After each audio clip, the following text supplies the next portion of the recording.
வாழ்க்கையை அர்ப்பணித்த முடக்குறிச்சியினுடைய சிங்கம் மதிப்பிற்கும் மரியாதைக்குரிய நம்முடைய சூரியமூர்த்தி மாமா அவர்களை சிறப்புரை எழுத்துரையாக ஆற்ற அன்போடு அழைக்கிறோம். சிறப்பாக 15வது ஆண்டு தை திருநாள் பொங்கல் விழாவை மேட்டுப்பாளையம் அதை சுற்றியுள்ள நமது மக்களை எல்லாம் முன்னெடுத்து தொடர்ந்து 15 ஆண்டுகளாக இந்த பொங்கல் விழாவை சிறப்பாக நடத்துவது என்பது அவ்வளவு சாதாரண விஷயம் இல்லை.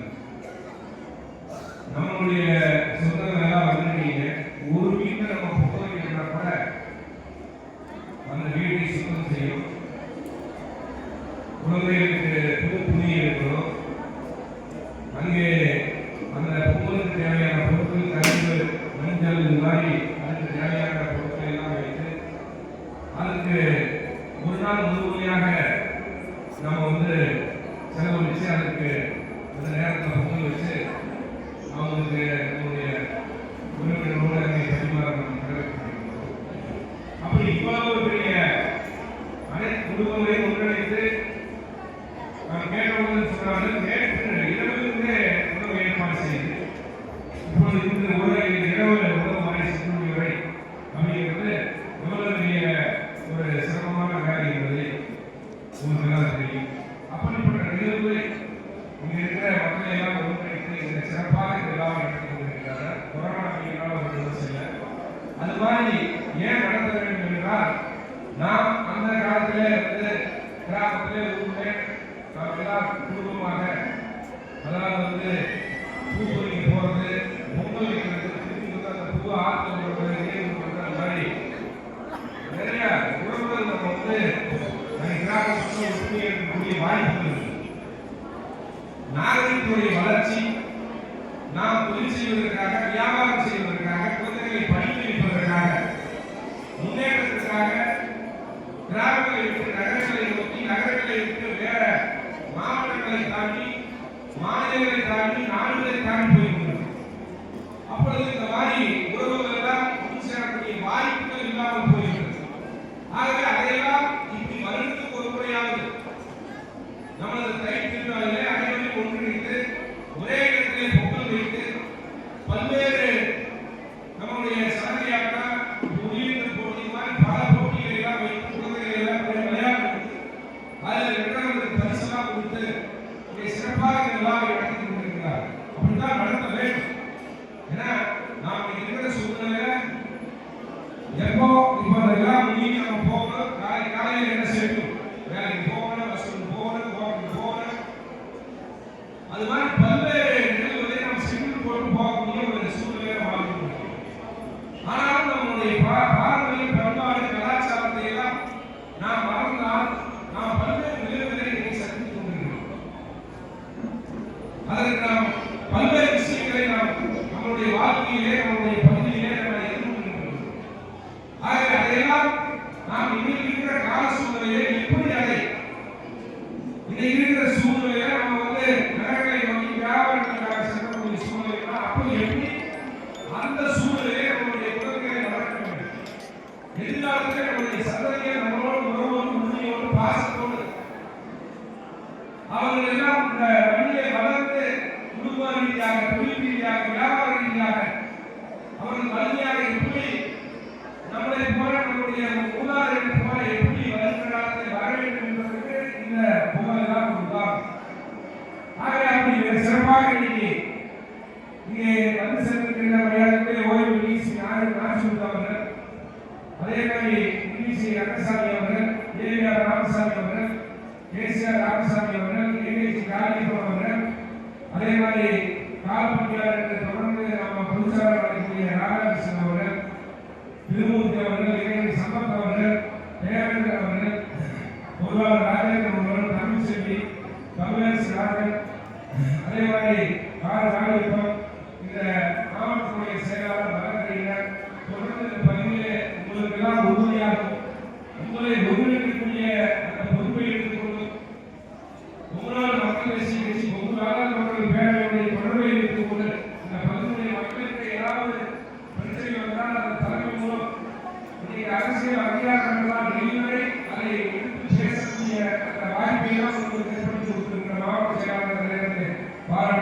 கொண்டிருக்கிறோம். அதே மாதிரி ரமலான் அவர்கள் பிரச்சாரமூர்த்தி அவர்கள் வெளியிலே வாக்குறுதி நிறைய நம்முடைய சொந்தங்களெல்லாம் ஒன்று சேர்ந்து இந்த அமைப்பை வங்கியாக இங்கே நடத்தி கொண்டிருக்கிறார்கள்.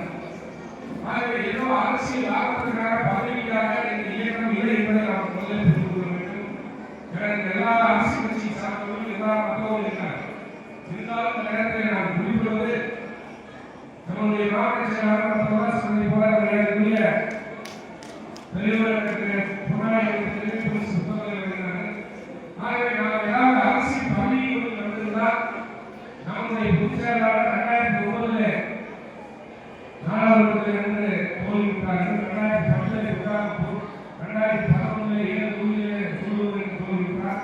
2014 பொள்ளாச்சி பிஜேபியோடு, அதற்கு பிறகு 2016 22 தொகுதிகளில் நம்ம வாக்கு கட்சியுடைய பிறகு 2019 தான் ஒரு எம்பியே நம்ம இன்னொரு ஆய்வு பார்த்து நம்முடைய பொதுச்சாளர் திருச்சூர் சட்டமன்ற உறுப்பினர் சொல்றாங்க. பிறகு 20 தொகுதியில் 3 தொகுதியை வாங்கி ஒரு சட்டமன்ற உறுப்பினராக இங்கே உள்ளே சென்று இன்னைக்கு அரசியல் அங்கீகாரம் பெற்றோம். 24 அந்த வாய்ப்பை எனக்கு கொடுக்கும்போது பல்வேறு தோற்றத்திற்காக எதிர்ப்புகள் வரும்போது அதை மாற்றி ஒரு வேட்பாளரை போட்டு நாம் அரசியல் ரீதியாக பெற்றிருக்கிறோம். ஆகவே அரசியல் பதவிக்காக வந்திருந்தால் நாம் அந்த சீட்டு மறுக்கப்படுவதே இந்த அமைப்புக்கு வெளியே இருக்கிறோம். அரசியல் பதவிக்காக வரவில்லை, இந்த சமுதாயத்துக்காக வந்திருக்கிறேன் என்று பெருமோடு சொல்றாங்க.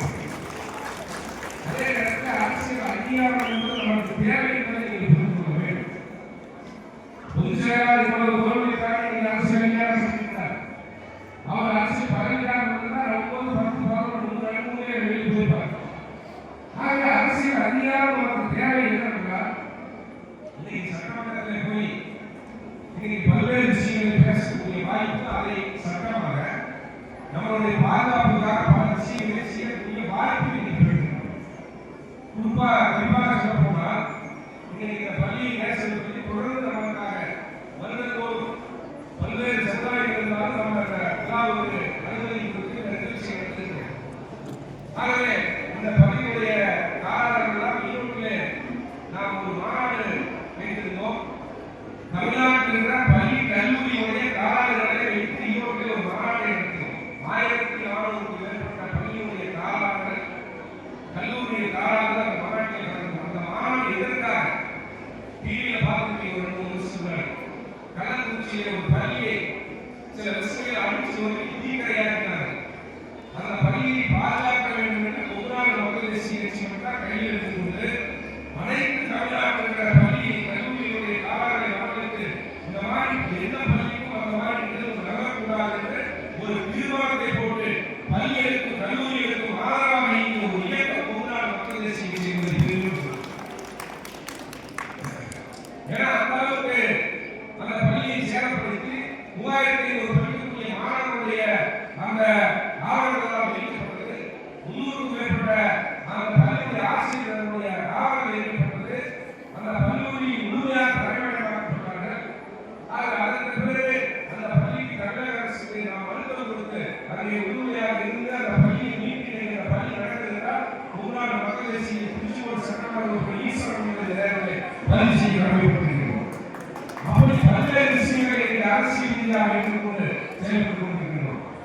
ஆகவே இன்னைக்கு நம்முடைய பொதுச் செயலாளர் அவர்கள் இன்னைக்கு அதாவது சட்டமன்றத்தில் வந்து எல்லா பகுதிகளில் இந்த பகுதி கம்மியாக இருக்கலாம், 4 பகுதிகளில் எல்லாம் வெறிநாய் கடித்து உதவும் போது அங்கே ஒரு 2 மாதம் 2 ஆள் வச்சுக்கிறவங்களுடைய நிலைமை எப்படி அதை கேட்பதற்கு யாருக்கும் அவர்கள் போய் இவ்வளவு பாதிப்பு இருக்கு பேசுறதுன்னா பல்வேறு விஷயம் ஒரு அமைச்சராக இருந்தாலும் துறையுடைய பல்வேறு விஷயம் சட்டமன்ற உறுப்பினராக ஆனால் நம்முடைய பொதுச்சாளர்கள் விவசாயிகளுடைய அடிப்படை வேதனை புரியும்.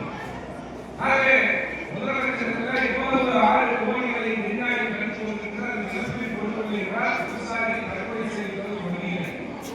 ஆக நிலத்தில் கொண்டு வருகிற கோரிக்கை வைத்து சட்டமன்றத்தில் முதலமைச்சர் 4000 ரூபாய் ஆண்டுக்கு கோடிக்கு ரூபாய் அறிவித்த போது எழுந்து சட்டமன்றத்தில் இது 10வது என்று சட்டமன்றத்திலே கோரிக்கையை முதலமைச்சரிடத்திலே நேரடியாக வைத்து அதை மாற்றி 6000 ரூபாய் ஆண்டுக்கு கோடிக்கு 200 ரூபாய் மாற்றி சட்டமன்ற வரலாற்றிலே அறிவித்த பிறகு அடுத்த கூட்டத்தொடர் தான் வந்துவாங்க. அதே கூட்டத்தொடரை மாற்றி நம்முடைய பொதுச்சாலை சார் இப்படி பல்வேறு விஷயங்கள் இன்னைக்கு வந்து வந்து வேற தவிர்க்க முடியாத சூழ்நிலை அரசாங்கம் இருந்தா கூட அதை வாங்கி பல்வேறு இடங்களிலே மதிப்பீடுகள் அங்கே குடித்துவிட்டு ஓரங்களில் போட்டுவிடுகிறார்கள், வயல் வெளியிலே போட்டுவிடுகிறார்கள். அங்கே வயலில் விவசாயம் செய்யக்கூடிய நம்முடைய மக்களுடைய கைகளையும் கால்களையும் பலம் பார்க்கிறது, விவசாய டிராக்டர் போன்ற கருவிகளை பலம் பார்க்கிறது, துப்புரவு தொழிலாளர்கள் நிச்சய ஓரம் பகுதியிலே பலம் பார்க்கப்படுகிறது, போக்குவரத்து வாகனங்களை டூவீல் போர்வீல்களிலே பலம் பார்க்க அங்கே ரிப்பேர் ஆகிறது. இதையெல்லாம் கருத்திலே கொண்டு இன்னைக்கு பொதுச்செயலாளர் சட்டமன்றத்தில் மதுபானங்களை திரும்ப அந்த கடைகளிலே டாஸ்மாகை திரும்ப பெற வேண்டும் என்ற கோரிக்கை சட்டமன்றத்தில் இருக்கிறார். அந்த கோரிக்கையை தமிழகத்துடைய உச்சநீதிமன்ற நீதிபதி அவர்கள் இதை தமிழ்நாடு ஏன் அமல்படுத்தக்கூடாது என்று கோர்ட்டிலே ஒரு ஆர்டரை போட்டார். பொதுச்செயலாளர் சொல்லக்கூடிய கருத்து நீதிபதி பேசக்கூடிய அந்த வலிமை பெற்று என்ற நேரத்தில் சொல்றாங்க. இன்னைக்கு தமிழ்நாடு அந்த திரும்ப பெறக்கூடிய அந்த மதுபானங்கள் சட்டத்தை கொண்டு வந்திருக்கிறார். அப்பொழுது துப்புரவு தொழிலாளர் விவசாயிகள் நாம் அதன் மூலம் பாதுகாக்கப்படுகிறோம். இப்படி பல்வேறு விஷயங்களை சட்டமன்றத்தில் எடுத்து பணியாற்றி கொண்டிருக்கிறார். அதே மாதிரி கோவைக்கு எய்ம்ஸ் மருத்துவமனை வேண்டும், இப்படி பல்வேறு விஷயங்களை இன்னைக்கு அரசியல் அங்கீகாரம் பெற்றிருக்கிறால் அதை எடுத்து நாம் இன்னைக்கு செயலாற்றி கொண்டிருக்கிறோம். அதே மாதிரி அதிகளவு அவகாசம் திட்டம் இந்த பகுதியில் 7-8 வருஷத்துக்கு முன்னாடி நம்ம வந்து காரமடையிலிருந்து திருத்துறை அந்த அதிகளவு அவகாசம் திட்டம் 50 ஆண்டு கால போராட்டம் அதை எடுத்துக்கொண்டு நடைமுறையாக நாங்கள் உண்மையை நடக்கலாம். பொதுச் செயலாளர் டெய்லி இரவு போய் அந்த கால் வந்து கிட்டத்தட்ட டெய்லி ஒரு 50 கிலோமீட்டர் நடந்த இடம் அதுக்கு டெய்லி இடம் கொண்டு அந்த காலுக்கு பல்வேறு மருத்துவர்கள் செஞ்சு டெய்லி எந்த இடத்துல இங்கிருந்து போய் அன்னூர் ஒரு இடத்துல ஒரு 3 கிலோமீட்டர் முன்னாடி முடியாத திருப்பி அந்த இடத்துல அந்த 3 கிலோமீட்டர் முன்னாடி இருக்க ஆரம்பிக்கும். ஒரு பஸ் கூட பயன்படாது. அது மாதிரி 186 கிலோமீட்டர் முழுமையாக நடக்கிற பயணம் எதற்காக? ஏதோ விவசாய சங்கங்கள் மக்கள் போராடுறாங்க, அரசியலுக்காக பண்ணிக்கிறாங்க. அந்த நடைமுறை எதற்காக என்றால் இந்த அதிகார திட்டம் எந்த பகுதியில் போது அந்த வழியாக நடைமுறைக்கு இந்த அதிகார திட்டத்தால் மக்களுக்கு என்ன பயன், விவசாயிகளுக்கு என்ன பயன், குடிநீர், கால்நடை குடிநீர், இது மாதிரி பல்வேறு நீர் ஆதாரங்களை கொண்டு வரக்கூடிய திட்டம் என்பதை மக்களுக்கு கொண்டு சென்று உலகத்துவமாக மத்திய மாநில அரசு கொண்டு சென்று இன்னைக்கு அந்த திட்டம் நிறைவேறியிருந்தால் நம்மளுடைய மிகப்பெரிய ஒரு நடைமுறை என்பதை பெருமோடு சொல்ல வேண்டும். அப்படி பல்வேறு விஷயங்களை நாம் அரசியல் ரீதியாக செய்து கொண்டிருக்கிறோம். அதே மாதிரி இங்கே இந்த கொள்கையோடு குடும்பத்தோடு நாம் வந்திருக்கிறோம். நாம் இன்னைக்கு இருக்கிற சூழ்நிலை நம்முடைய குழந்தைகளை கண்டிப்பாக கவனத்தோடு பாதுகாப்போடு வளர்க்க வேண்டிய ஒரு காலகட்டத்தில் இருக்கிறது. இன்னைக்கு பள்ளியுடைய நிர்வாகிகளாக இருக்கிறார். அதாவது நான் பல பள்ளிகளிலே ஆண்டுகளாக சென்று பேசியுள்ளோம்.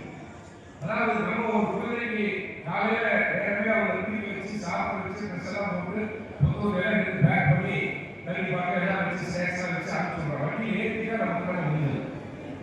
அந்த குழந்தைய வந்து திருப்பி பள்ளியில் இறங்கி படிச்சுட்டு திருப்பி வீட்டுக்கு வர வரைக்கும் பள்ளியுடைய நிர்வாகம் வைக்கிறோம்.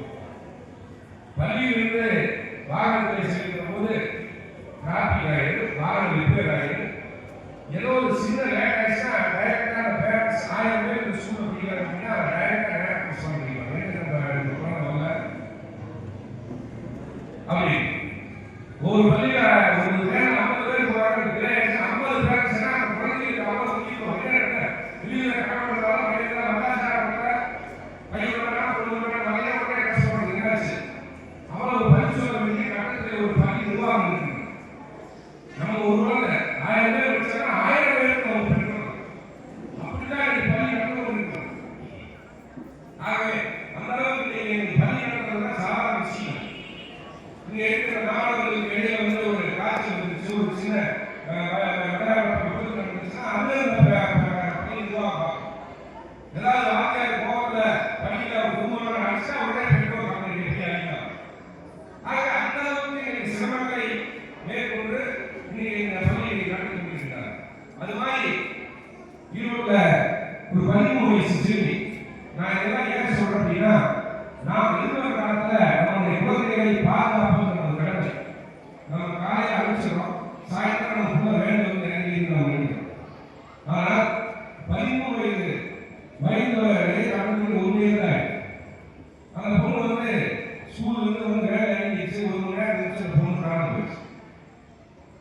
தகவல் வந்து நம்ம மாவட்ட எஸ்பிக்கு போகிறோம், போய் தகவல் சொல்லிட்டு பேசுகிறோம்.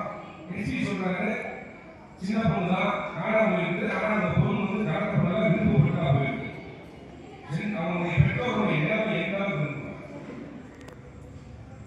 என்ன காரணம் அப்படின்னா அந்த பள்ளியில ரெகுலரா வர டிரைவர் இல்லாம அந்த டிரைவர் உடனே செய்ய லீவ் பண்ணுறதுனால டெம்பரரியா ஒரு டிரைவரை அமர்த்த வேண்டிய பள்ளியுடைய ஒரு கட்டாயம். அந்த டிரைவர் வந்து மிகவும் மோசமானது. அவன் ஏற்கனவே 2 மனைவி டைவர்ஸ் பல வழக்கு. அவன் வந்து அந்த குழந்தை வந்து ஒரு 50 பேர் அந்த வேலை போறாங்கன்னா எல்லா குழந்தையும் இறந்து அந்த குழந்தை கடைசியா ஒரு 2 கிலோமீட்டர் தனியாக டிரைவர் பண்ணும்.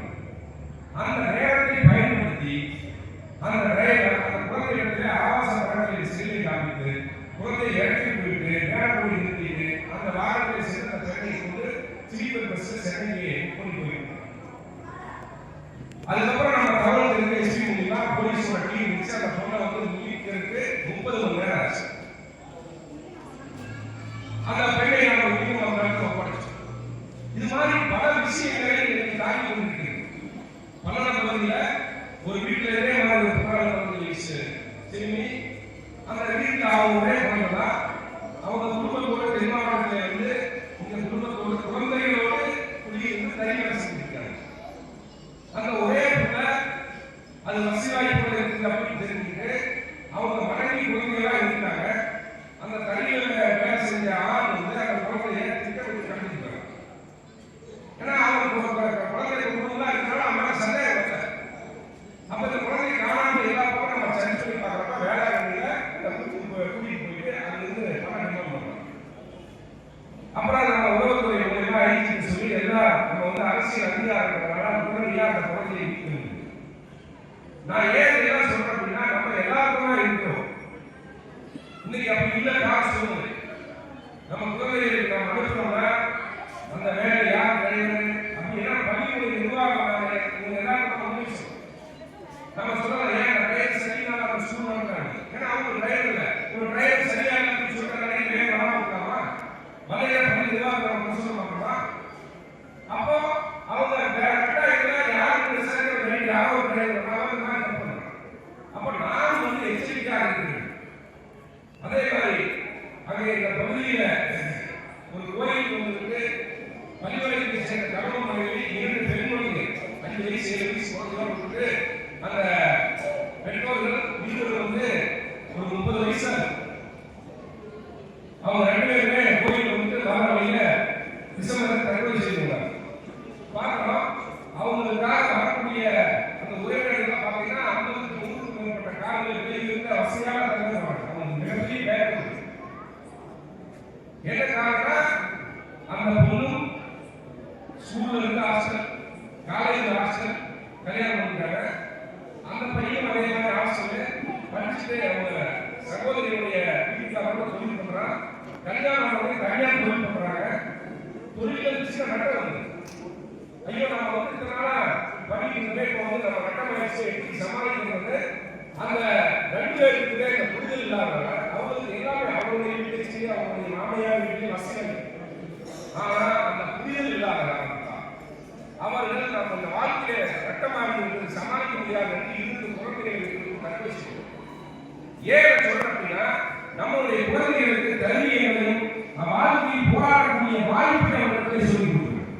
நான் கஷ்டப்பட்டாலும் அவங்களுடைய குழந்தைகள் கஷ்டப்படாமல் அவங்களுக்கு எதுவுமே தெரியாம வளர்த்திட்டு அவங்களுடைய வாழ்க்கையில கஷ்டம் வரும்போது அவங்களால தாக்க முடியல. சின்ன குழந்தைகள் கஷ்டம். அப்ப நாம எவ்வளவு சிரமப்பட்டாலும் நம்மளுடைய குழந்தைகளுக்கு கஷ்டம் என்ன என்பதை அவங்களுக்கு புரிய வைக்க வேண்டும். நான் எது கேட்டாலும் மருந்தாம வாங்கி கொடுக்குறேன். அப்ப வாழ்க்கையில் இல்லையே ஒரு பிரச்சனை வரப்போ அவனால தாக்க முடியல. பெண்களா இருந்தாலும் ஆண்களா நம்ம எவ்வளவு வாங்கி கொடுக்கக்கூடிய சக்தி இருந்தா கூட நாம் அதற்கு எவ்வளவு தூரம் போராடுகிறோம், இந்த குடும்பத்திற்காக எவ்வளவு தூரம் போராடுகிறோம், கஷ்டப்படுகிறோம். நம்மளுடைய குழந்தை படிப்பதற்காக, மருத்துவ செலவுக்காக, உறவுகளை தேடி காப்பதற்காக, நல்லது நடக்கிறது எவ்வளவு எல்லாம் பெரிய கல்வி கல்யாண உறவுகளை எவ்வளவு போய் குழந்தைகளை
ஒரு சமுதாயம். தீரன் சின்னமலை 250 ஆண்டுகளுக்கு முன்பே தன்னுடைய படையிலே அருந்ததி சமுதாயம், கிறிஸ்டியன், முஸ்லீம், வேட்டுவ நாடார், தேவர் இப்படி பல்வேறு சமுதாய தலைவர்களை படை தளபதியாக வைத்து வெள்ளையை எதிர்த்து போரிட்டு தன்னுடைய சகோதரன் தளபதியோடு இந்த சுதந்திரத்திற்காக உயிரை இருந்தவர் தான் தீரன் சின்னமலை. அப்படித்தான் நாம் இன்னைக்கு அரவணைத்து போகக்கூடிய சமுதாயத்தில் இருக்கின்றோம். நம்மளுக்கு ஒரு பிரச்சனை வருகின்ற பாதுகாப்புக்காக நாம் இன்னைக்கு போராடி கொண்டிருக்கின்றோம். ஆகவே இதையெல்லாம் புரிந்து கொண்டு மிக சிறப்பாக நீங்கள் வருகிறது நம்முடைய குடும்பங்களோடு குழந்தைகளோடு வருகின்ற அத்தனை வேலையும் கொங்குநாடு மக்கள் தேசிய கட்சியின் சார்பாகவும் கொங்கு வேளாண் தொழில் பேரவையின் சார்பாகவும் இந்த பள்ளியுடைய நிர்வாகத்தின் சார்பாகவும் நன்றிகளை பாராட்டுதலை தெரிவித்துக் கொள்கிறேன்.